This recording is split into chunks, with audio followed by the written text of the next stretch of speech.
स्वागत है आप लोग का हमारे YouTube चैनल नवीन टेक स्टडी में। तो आज की इस वीडियो में हम लोग बात करने वाले हैं जो बिहार बोर्ड मैट्रिक का जो केमिस्ट्री का जो क्वेश्चन होगा। देखिए तत्वों एक चैप्टर है तत्वों का आवर्ती वर्गीकरण, उसका आज मैं मोस्ट इंपॉर्टेंट ऑब्जेक्टिव बता रहा हूँ। देखिए मोस्ट इंपॉर्टेंट इसलिए बोल रहा हूँ क्योंकि देखिए ये जो चैप्टर है तत्वों का आवर्ती वर्गीकरण, देखिए अगर आप अगले क्लास में मतलब 11th में जाइएगा, इंटर में जाइएगा, तो अगर साइंस रखना चाहते हैं तो इसमें देखिए केमिस्ट्री में एक चैप्टर है पीरियोडिक टेबल, उसमें आप लोग को बहुत ही सहायता मिल जाएगा, इसलिए हम इसको बहुत ही महत्वपूर्ण बोल रहे हैं। तो चलिए क्वेश्चन को स्टार्ट करते हैं, ऑब्जेक्टिव को स्टार्ट करते हैं, और ये परीक्षा में भी क्वेश्चन इससे पूछा जाता है, इसलिए क्वेश्चन को स्टार्ट करते हैं। इससे पहले वीडियो को लाइक कीजिए, चैनल पर नए हैं तो चैनल को सब्सक्राइब कर लीजिए और बेल आइकन की घंटी को प्रेस कर लीजिए ताकि आने वाले हर एक वीडियो की नोटिफिकेशन आपको मिलती रहे सबसे पहले। क्वेश्चन क्या है, देखिए आवर्त सारणी के प्रथम वर्ग के सदस्य है, क्या हो जाएगा, आवर्त सारणी के प्रथम वर्ग के सदस्य है, तो क्या है, क्षारीय धातु है, क्या है, क्षारीय धातु। आप लोग को याद रखना है, बी हो जाएगा क्षारीय धातु। आवर्त सारणी के प्रथम वर्ग के सदस्य क्या है, क्षारीय धातु है। इसके बाद देखिए अगला क्वेश्चन क्या है, आवर्त सारणी में शून्य समूह का तत्व है, क्या हो जाएगा, आवर्त सारणी में शून्य समूह का तत्व है, तो इनमें से कौन है शून्य समूह का तत्व, तो हीलियम, He मतलब होता है हीलियम का संकेत होता है, और ये H होता है हाइड्रोजन का, इसका आंसर लेकिन होगा हीलियम, He। आप लोग को याद रखना है, बी अच्छे तरीके से याद रखना है, हीलियम हो जाएगा इसका आंसर।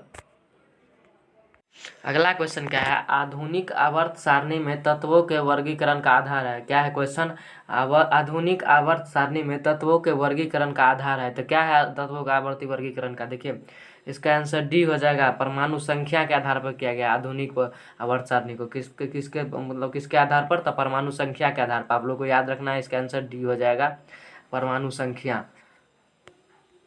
देखिए इसके बाद अगला क्या है, लोहे की परमाणु संख्या क्या है, क्या है क्वेश्चन, लोहे की परमाणु संख्या है, तो लोहे की परमाणु संख्या 26 है, क्या 26, और इसका संकेत एफ ही है। आप लोग को याद रखना है, लोहे का संकेत अगर पूछेगा तो एफ ही हो जाएगा, इसका परमाणु संख्या पूछ रहा है तो 26 होगा इसका आंसर, बी इसका आंसर हो जाएगा। इसके बाद अगला क्वेश्चन क्या है, आधुनिक आवर्त सारणी में वर्गों की संख्या क्या है, आधुनिक आवर्त सारणी में वर्गों की संख्या कितनी होती है, कितनी होती है, तो 18, क्या कितनी, 18 वर्गों की संख्या जो है 18 होती है। आप लोग को याद रखना है 18। इसके बाद अगला क्वेश्चन क्या है, आवर्त सारणी में कितने आवर्त होते हैं, 36 पंक्तियां होते हैं, आवर्त सारणी में कितने आवर्त या 36 पंक्तियां होते हैं, तो 7, कितने, 7। अगर आप लोगों को वर्ग पूछा रहता तो 18 होता, लेकिन यहाँ पर आवर्त पूछा हुआ है, तो देखिए इससे पहले क्वेश्चन में क्या पूछा हुआ था, वर्ग पूछा हुआ था, तो उसका आंसर 18 था, और इसमें आवर्त पूछा है, तो आवर्त का इसका आंसर बी सी मतलब सी हो जाएगा, 7 इसका आंसर हो जाएगा। हीलियम कैसा तत्व है, हीलियम कैसा तत्व है, क्वेश्चन है हीलियम कैसा तत्व है, तो अक्रिय तत्व है, कैसा तत्व है, अक्रिय, अक्रिय गैस है हीलियम। आप लोग को याद रखना है, ये अक्रिय तत्व है, आप लोग को बढ़िया जैसे याद रखना है। देखिए यहाँ पे देखिए ये क्वेश्चन है, आवर्त सारणी में कितने आवर्त होता है, देखिए यहाँ पे देखिए सेम क्वेश्चन डाल दिया, इसीलिए मेरा क्वेश्चन नंबर चेंज रहता है, इसीलिए देखिए अब एक बार हम ये क्वेश्चन कराए हुए हैं, दोबारा कराना पड़ेगा। देखिए ऐसे ही दोबारा आ जाता है क्वेश्चन सब, इसीलिए क्वेश्चन नंबर मेरा चेंज रहता है। देखिए आप लोग को ये पता ही होगा आंसर, अभी क्वेश्चन हम कराए हैं, आवर्त सारणी में कितने आवर्त होते हैं, तो 7 होते हैं, आप लोग को अभी कराए हुए हैं, तुरंत कराए हैं, इसीलिए क्वेश्चन नंबर मेरा चेंज हो जाता है। देखिए एक मतलब 2 क्वेश्चन है, एक ही जगह डाल दिया, एक ही मतलब अथी में डाल दिया, इसीलिए हम लोग मतलब चेंज कर देते हैं। त्रिक का नियम निम्नलिखित में से किसके द्वारा प्रतिपादित किया गया, त्रिक का नियम निम्न में से किसके द्वारा प्रतिपादित किया गया था, आप लोगों को याद रखना है, डॉबेराइनर द्वारा, किसके द्वारा, डॉबेराइनर द्वारा, डॉबेराइनर द्वारा। आप लोग याद कर लीजिए, डॉबेराइनर, आप लोग को पूछ भी सकता है, तो आप लोग को याद रखना चाहिए, डॉबेराइनर के द्वारा। देखिए इसके बाद ये क्वेश्चन भी दोबारा दे दिया है, देखिए अब क्या क्या करें हम, इसीलिए हम क्वेश्चन को आगे कर देते हैं, स्किप कर देते हैं। देखिए इसका आंसर आप लोगों को पता होगा, 18 होगा इसका आंसर। इसके बाद अगला क्वेश्चन है, आवर्त सारणी के उदर्ग स्तंभों को क्या कहा जाता है, आवर्त सारणी के उदर्ग स्तंभों को क्या कहा जाता है, तो वर्ग कहा जाता है, क्या कहा जाता है, वर्ग। देखिए उदर्ग यहाँ पे पूछा हुआ है, तो आप लोग को वर्ग मतलब आंसर मारना है। अगर यहाँ पे क्षैतिज पूछा हुआ रहता तो आप लोग को आवर्त मारना होता, लेकिन यहाँ पे उदर्ग पूछा हुआ है, तो वर्ग होगा इसका आंसर। इसके बाद क्या है, आधुनिक आवर्त सारणी का दीर्घतम रूप किसकी प्रस्तुतिकरण है। आधुनिक आवर्त सारणी का दीर्घतम रूप किसकी प्रस्तुतिकरण है, तो मोजले की। किसकी, मोजले की। आप लोग को याद रखना है बी, मोजले की। आधुनिक आवर्त सारणी है जो मोजले के द्वारा दिया गया है, आप लोग को याद रखना है। क्वेश्चन क्या है, निम्नलिखित तत्वों में से कौन सबसे अधिक आध्यात्मिक गुणधर्म को प्रदर्शित करता है।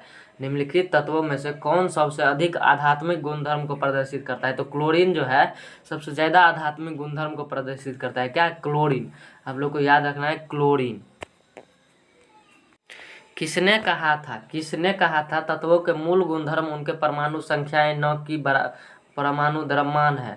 क्या, किसने कहा था कि मूल गुणधर्म उनके परमाणु संख्याएं हैं न कि परमाणु द्रव्यमान।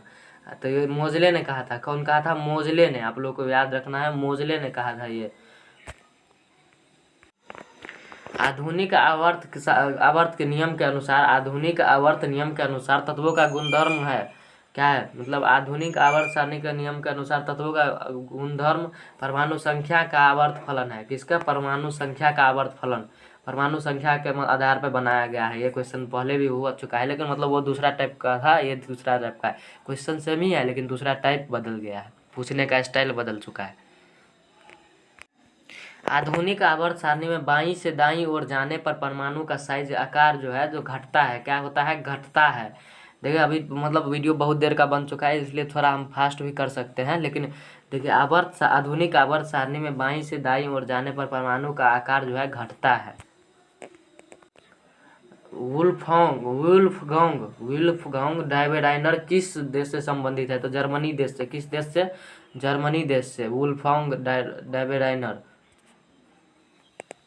मेंडलीफ का जन्म कब हुआ था, मेंडलीफ का जन्म कब हुआ था, तो 1834 ईस्वी में। कब हुआ था, 1834 ईस्वी में। आप लोग को याद रखना है 1834 ईस्वी में हुआ था मेंडलीफ का जन्म। भारतीय संगीत प्रणाली में संगीत के कितने सुर होते हैं, तो भारतीय संगीत प्रणाली में संगीत के कितने सुर होते हैं, तो ये तो आप लोग को पता होगा। क्या नहीं पता है, देखिए 7 होगा। क्या सब होगा, सा रे गा मा पा। आप लोग मतलब देख लीजिए, मतलब इसमें गिन लीजिए, 7 होगा। सा रे गा मा पा धा नी सा, मतलब ऐसे ही करके होता है। पूरा तो हमको आता नहीं है, लेकिन मतलब ऐसे ही करके होता है, तो 7 होता है। कितना, 7। जब मेंडलीफ ने अपना कार्य आरंभ किया था तब कितने तत्व ज्ञात थे। जब मेंडलीफ ने अपना कार्य आरंभ किया था तब कितने तत्व बन चुके थे, इसका मतलब क्वेश्चन का मतलब यही हुआ।